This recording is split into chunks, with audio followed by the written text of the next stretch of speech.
Bueno, seguimos. Como les decía entonces, hay una evolución que va de los planteos de Popper sobre el individualismo metodológico, la idea del método cero, que tiene que ver con la definición de una coordenada a partir de la cual los actores podrían cooperar en la interacción, y el estudio de por qué no lo hacen, por problemas de tradiciones, por problemas de reglas, por problemas de información. En general son esos tres aspectos los que impiden ideologías, dificultan las instituciones, en diseño de instituciones, reglas, o dificultades de información. Hay actores que forman parte de esa interacción racional que no tienen la suficiente información para poder coordinar sus acciones. Ahora bien, esa propuesta popperiana del método cero fue recuperada en la teoría de la elección racional que les venía contando, o de las decisiones interdependientes,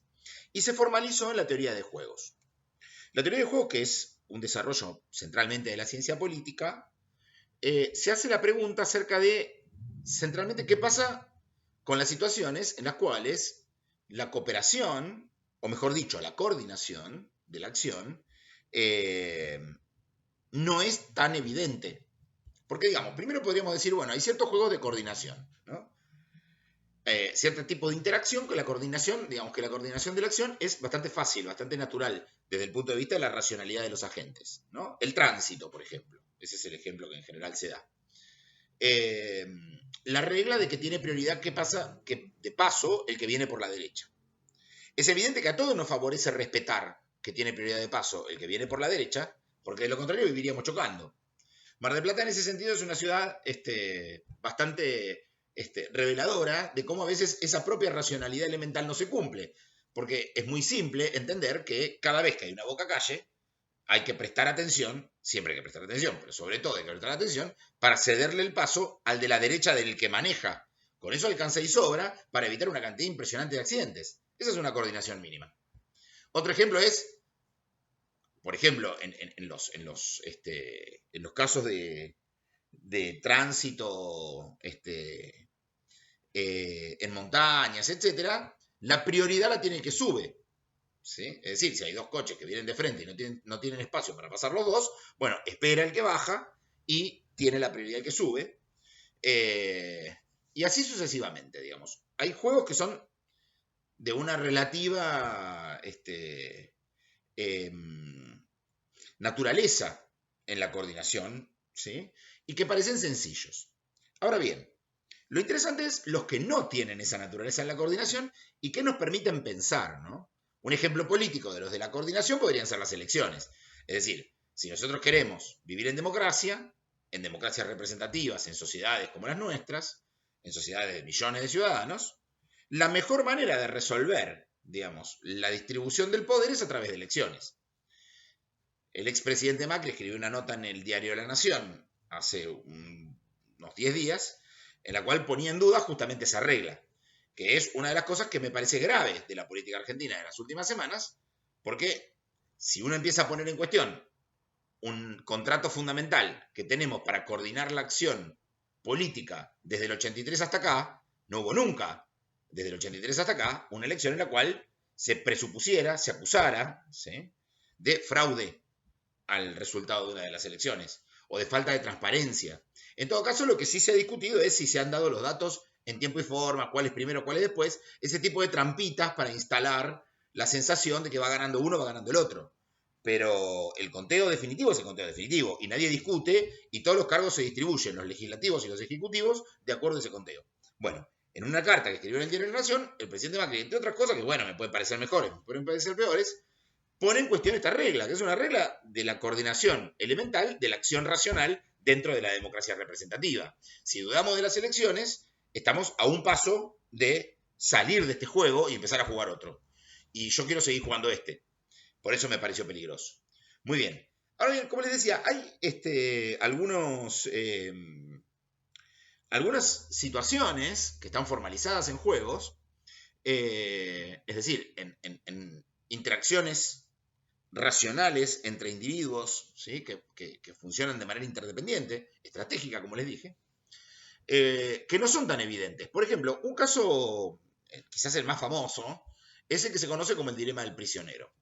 Planteemos un poco la situación del dilema del prisionero. Me interesa que se comprenda la situación de la interacción. Después ustedes van a ver que hay unos cuadros con valores, etcétera, que no me interesa tanto, sino más bien que se entienda la dificultad que genera en ciertas interacciones sociales la coordinación social. El dilema del prisionero consiste en lo siguiente. Resulta que hay dos personas que son encarceladas por el mismo delito, un robo. Pero también sucede un asesinato. Entonces, hay una duda acerca de si fueron o no responsables esas personas que llevaron adelante el robo del asesinato, de la persona que aparece muerta. Se los encarcela, ¿sí? Se los detiene, se los encarcela y se los pone en celdas separadas, sin posibilidad de que se comuniquen entre sí, inicialmente. Entonces se les dice a cada uno lo siguiente. Si uno acusa al otro y el otro no habla, ¿sí? Se toma por verdad que el acusado es inocente, el acusador es inocente y el acusado, ¿sí?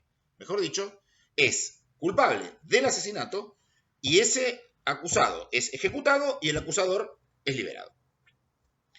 Si ambos se acusan, ¿sí? En realidad no se los ejecuta porque se considera que se morigera la pena porque están colaborando con la justicia, pero quedan 10 años presos. Si ambos callan, se considera que no fueron los autores del crimen, ¿sí? Solamente del robo, y quedan 2 años presos, ¿sí? Por el robo. ¿Qué hacen? Estamos en una situación similar a la de las montañas, solo que un poco más compleja. Bueno, el problema con este juego, y eso es lo interesante para el análisis político, es que este juego tiene un punto de equilibrio, ¿sí? Es decir, tiene un punto de coordinación, pero ese punto de coordinación es subóptimo para los actores. Porque ¿cuál es la racionalidad individual? Acusar. Porque ¿qué pienso yo? Pienso que el otro, ¿sí? Que es tan racional como yo, va a pensar que yo no lo voy a acusar, ¿sí? Y por lo tanto, si no lo acuso, él me acusa y sale. Y a mí me matan. Pero el otro también va a pensar lo mismo.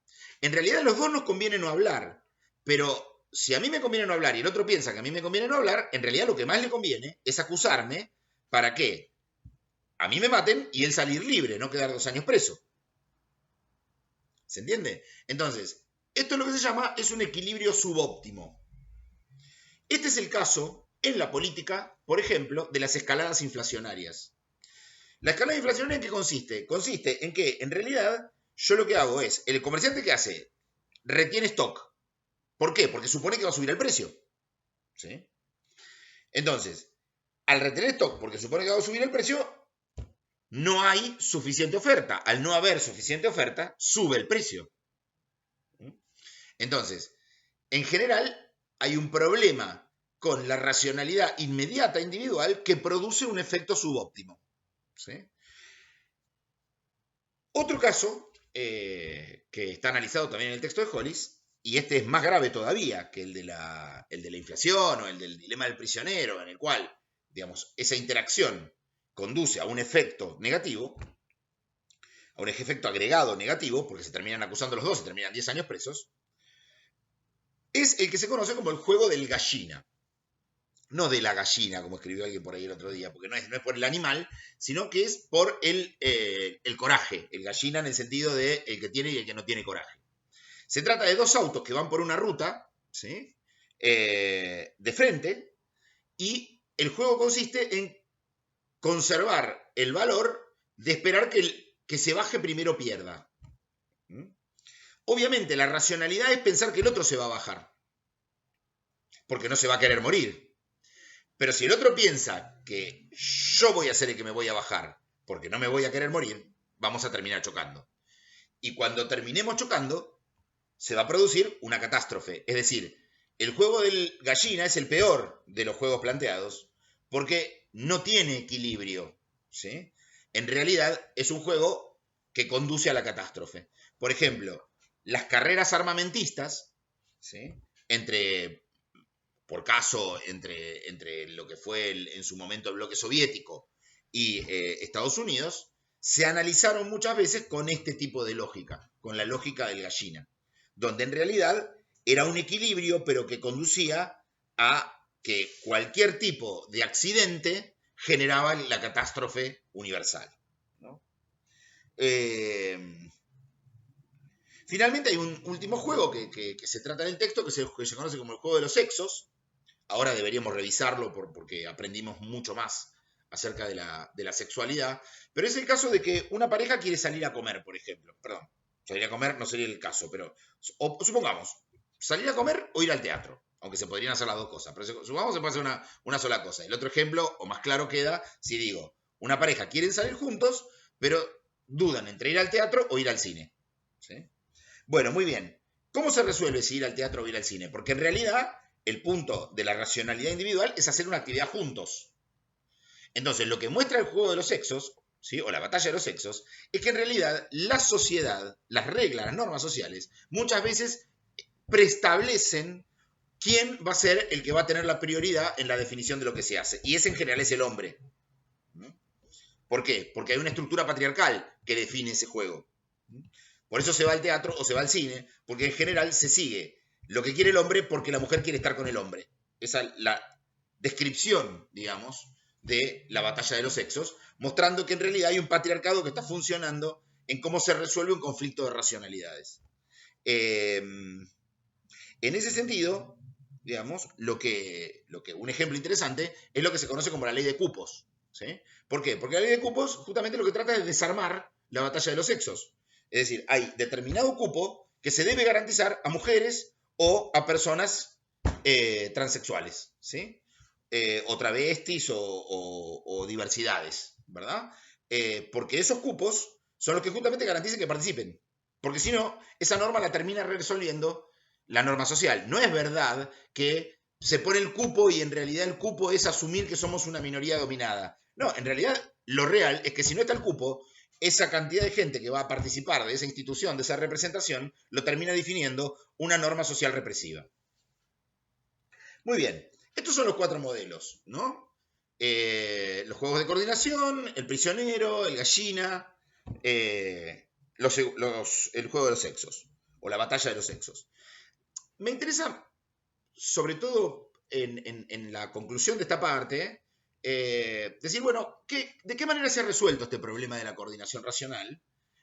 Sobre todo en los casos en los que no hay coordinación, ¿no? Que la coordinación no es evidente, o donde lleva a conclusiones que son gravosas o negativas. Muy bien, una manera es a través de la violencia, ¿no? O sea, que haya una autoridad que obligue a que la interacción se siga de determinada manera. Podríamos llamarle a esto la solución jovesiana, ¿no? O sea, todo le damos nuestra libertad al Estado para no matarnos entre nosotros, ¿no? Otra es la de creer que son las propias instituciones, o sea, que es la propia sociabilidad la que va generando cooperación. ¿Pasa o no pasa? Esto lo podemos discutir. Es una posición más liberal, digamos así, acerca de cómo resolver los problemas de coordinación entre actores racionales. Y hay una tercera opción que me parece la más interesante, que es la de pensar que no todos los actores son tan egoístas en su racionalidad individual como para esperar un resultado inmediato. Es decir, muchos actores pueden priorizar no tener un resultado inmediato para tener un resultado mejor en el futuro. Eso se llama confiabilidad, previsibilidad en la acción. Ahora, no es una previsibilidad moral, es un cálculo. En muchos casos es mejor postergar, ¿sí?, la satisfacción, ¿sí?, con el propósito de lograrla durante más tiempo, con el propósito de que sea más confiable, con el propósito de que sea más estable, ¿sí? Es decir, es mejor no salir a tomar cerveza ahora para poder pasar un verano, este o el que viene, donde podamos salir a tomar cerveza con la tranquilidad de que no nos vamos a enfermar y de que no vamos a enfermar a otros. Ese sería un buen ejemplo de cómo en realidad conviene en muchos aspectos y muchas veces, ¿sí?, ser previsible y confiable, y esa es una manera de resolver el problema que plantea la teoría de juegos de la coordinación de la acción entre actores racionales. Bueno, dejo acá porque son 14:29 y espero que este ejemplo nos permita superar la calamidad que estamos atravesando y volvernos a encontrar en las aulas. Un saludo hasta la semana que viene.